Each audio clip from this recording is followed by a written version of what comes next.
What is happening, webheads? Happy New Year! Guys, I'm Mike Spider Slayer. Welcome to another episode of Spider Slayer's Comic Book Haul. Fans, this is episode 565. This is the video series where every single week I show you what I pick up at the comic book shop, which is Comic Central, located in the city of Sanford in the Central Florida area. So if you guys are ever in the area, go ahead, stop by, tell Mike Spider Slayer sent you. Guys, I'll hook you up with some great stuff. Let me tell you, I'm off to a good year this year already for the first week of 2023. We got the mysterious black bag, and we're going to kick it off, though, before we get into it, with a couple of slabs that I picked up. The first one is one that has no significant value to it whatsoever, but someone asked me this in the comments, and asked, why do you collect slabs? Do you collect them because they're valuable, if they look cool? One, if the price is right. Two, if it's just something that's cool, right? And this is a perfect example of that. This is Weird Wonder Tales. This is issue 1. Now, if you look at this comic, there's no significant character on here, right? But this is pre-Galactus.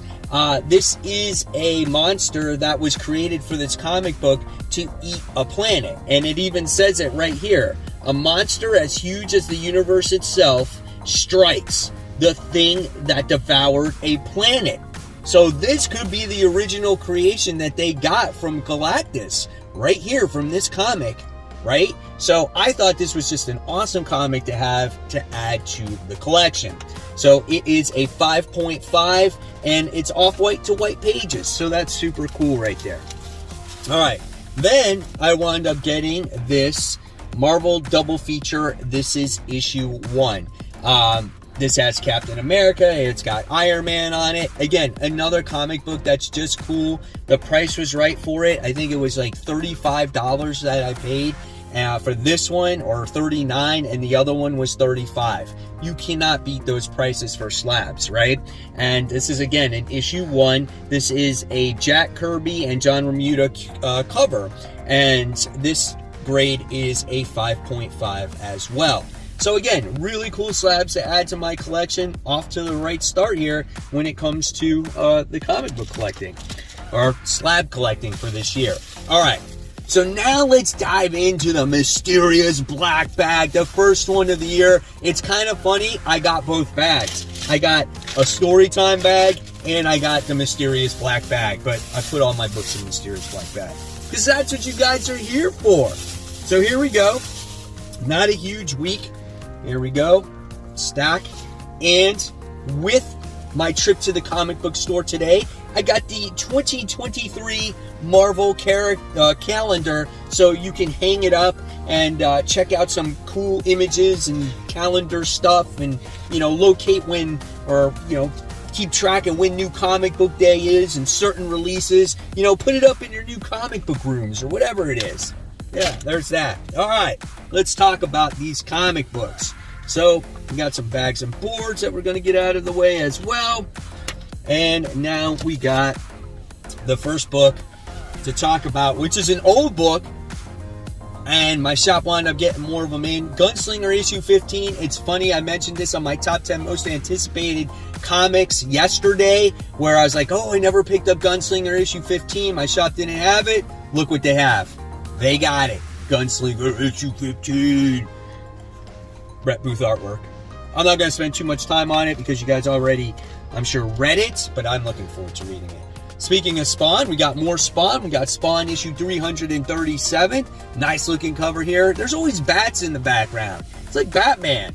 We got way too many bats. Could you imagine how many times you would want to count with a cover that had bats in the background? It's probably thousands of them. Here's some of the interior artwork in here when it comes to Spawn. So there we go. So yeah, pretty cool stuff. All right, and then we have DC Comics already.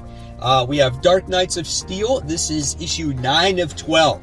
Things are starting to heat up. Do you guys remember what happened at the end of the last issue?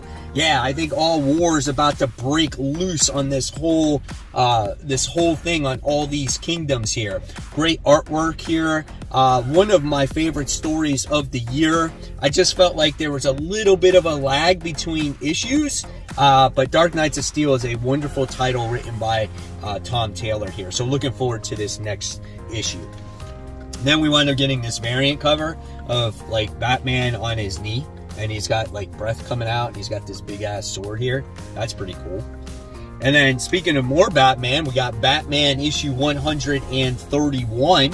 So we got the newest story arc getting ready to, you know, be told here. And the artwork is not Jorge Jimenez's artwork anymore, right? We got Hawthorne is the artist on this book now. So you got used to that pretty art. It's not quite the same. Jorge Jimenez will be doing Nemesis from Mark Millar that comes out next week. So if you want to see good artwork, check out Nemesis. That's a great book. But yeah, here we go when it comes to this one. Curious to see the story direction here. And you know what it has to offer, but I think things are really gonna, you know, you're gonna start to see the story that Chip wants to really tell now with Batman.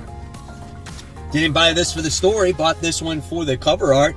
Jenny Frison cover right here. Gotta love those eyes. This was in my top 10 comic book covers of the week. Guys, I started a new contest for the year when it comes to top 10 comic book covers.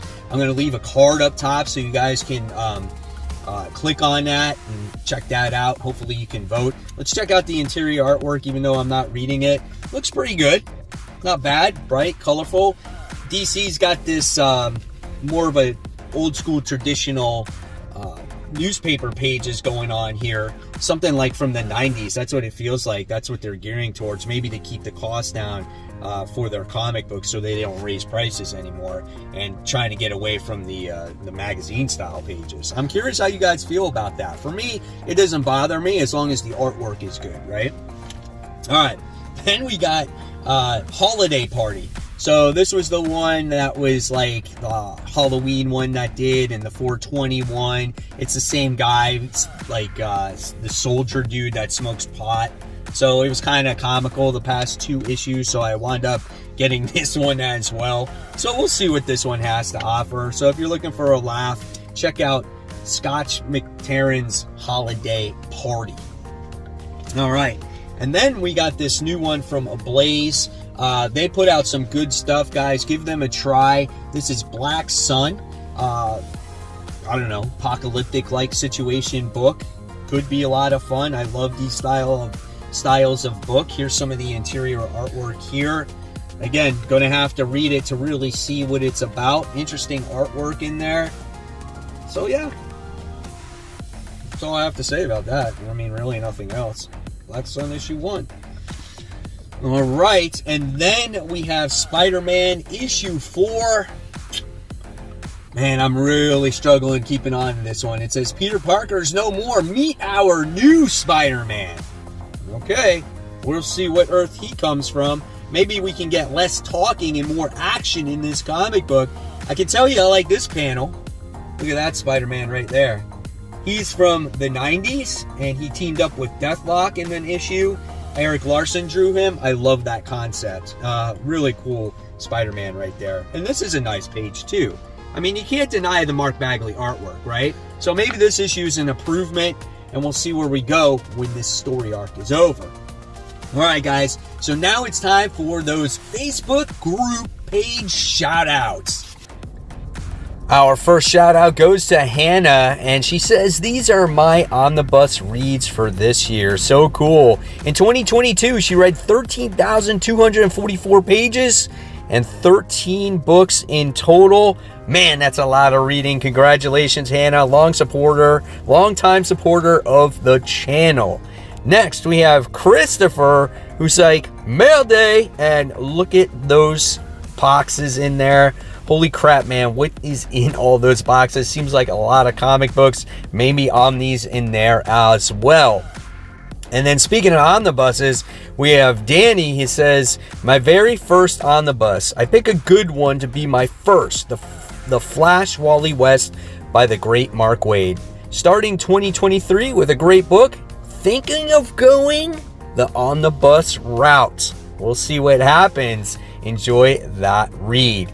And then we have Jacob, who says, first day of the new year, comic show pickups that I've been eyeing. Paid $90 for everything you see. Doom Patrol was a free admission book. That is super sweet. So if you guys want to become part of the group, just go on to Facebook. Search for Comic Book Corner 2.0 Webheads Unite. You guys can be part of a community that's over 1,600 strong. It's absolutely for free. It's like an extension of my channel. You can talk about anything and everything about comic books. And you also never know when you could get shouted out on future comic book hauls. And this year, there's going to be random giveaways if your name gets shouted out. So why not join the group today? So continuing on with the haul, we have a lot of Marvel comics that are doing these homages to the original covers. So we have Fantastic Four issue 3. I think this was the first appearance of Galactus, the homage to that cover. Really cool cover, as you get to see the Watcher on there, and you get to see obviously Reed and Sue, waiting for Galactus to appear. But this overall issue is going to be dealing with Johnny Storm. The first one was Alicia and Thing, the other one was Sue and Reed, and now again we have Johnny here. Now, after we got all the introduction of all our characters in this comic book, maybe we can actually get to what this story is going to be truly about. We're already stalling a story and it hasn't even begun yet. So, I don't know. We'll see where that one goes. Alright. And then I wound up getting Gold Goblin issue 3. I think Gold Goblin, and personally me, I like the Mary Jane stuff the best when it comes to the dark web stuff. The Amazing Spider-Man story is kind of just there to support all these other tie-ins besides this worthless fighting between Ben and Peter. So I do like the Gold Goblin. Nice cover here with these two fighting. It's going to be interesting to see, does Norman turn back to the Green Goblin once again? I like how we're dealing with his psyche, how he found out how the Queen Goblin came to be, and then you also get this whole story going on with Jack-O-Lantern as well. So yeah, this is a good series. Looking forward to reading this next issue. With that though, I wound up getting the homage cover here, and it's cool, but it just doesn't make sense. When he's supposed to be a good guy and he's tying up Peter, it's just weird. They should have just done Green Goblin, right? So whatever, it's still cool, I guess. Then I was on the fence about Joe Fixit, right? Joe Fixit issue 1, but it's by Peter David. He's been struggling a lot, so I was like, you know what, let me support his comic book. At least I can do that for him. And also, when I opened it up, it's got characters in here that I can appreciate. It's got Kingpin, so he's kind of a Spider-Man character. Then it had Peter Parker in it, and then I'm like, oh well, Spider-Man and Peter Parker might be in this book. So I'm like, there we go, you got me on board. Spider-Man's in it, I'm gonna read it. And also, guys, stay tuned tomorrow as I'm going to bring you my first episode of Worthy Ones, where I discuss the issue 1s that came out or that I bought and see if they're worthy or not worthy of purchase. Alright, the next book we're going to be talking about is Secret Invasion. This is issue 3. This has been a pretty good book so far, or a good series up until this point. We got Skrulls invading Earth, which we have seen that before, but they've actually gotten smarter and caught on to all the humans or superheroes' tricks to kind of blend in with the Earth population and slowly take over. So I like it. I think it's a fun book. They're holding Iron Man captive. There's Skrulls posing as Iron Mans. So that's pretty neat. Or Iron Men, I should say. Mans doesn't make sense. So there's that. Oh, man. Alright, so next we wound up getting Scarlet Witch issue 1. Nice looking cover right there. I think that's pretty nice. It's, oh my god, what's his face? I need to open it to figure out who did the cover. I forgot his name. Gee whiz. Let's check out the artwork. You let me know in the comments below. It's just drawing a blank. I know who it is, but I hate when you forget names. Good looking artwork in there. Not too bad. But we're going to see what this series has to offer. You know, I'm going to give it maybe 1-2 issues. Interior artwork is done by Sarah Pacelli, and God, this is bugging me. Russell Dauterman does the cover art. Yes, Adam Hughes. There we go. Adam Hughes did the actual cover art there. So it was bugging the crap out of me. So here's the art. So I'm going to give it an issue or two, see where it goes. I'm not going to hold on to books as long this year because I need to move on for books, right? Next, we got another independent book. This is from Rob Guillory. He was the same person that did Chew, I'm pretty sure, if I remember correctly. This is called Mosley. So here's some of the interior artwork in there. That looks pretty cool. Looks like something set into the future. So again, I try to give these Boom books and these new issue ones a try because they tend to be really good stories, especially from Boom lately. They've been hitting it on all cylinders. And then finally, this book came out. I was waiting for this one. This one's done by Pat Shan. He was pretty much the head of Zenescope Entertainment for quite a while. Did the Robin Hood series, the Grimm Fairy Tales for a while. This looks like a comedic book here. And this is Gangsta Ass Barista. This looks freaking pretty cool, you know? So I'm curious to see what this one has to offer. Oh, this one's in black and white. Check it out. Great artwork, though, man. I love the character. A lot of writing, though. A lot of dialogue. So we'll see. Hopefully that dialogue is worth it, though. So yeah, definitely interested to see what that one has to offer. And there you guys have it. There is the haul for the week. Guys, remember, pow that subscribe button. Pow that like button. Do all that stuff. And content, I'll leave it right here. This is my top 10 most anticipated comics for next week. And, of course, guys, as always, keep buying, keep collecting, but most importantly, always read those comic books. Happy New Comic Book Day. I'll see y'all tomorrow.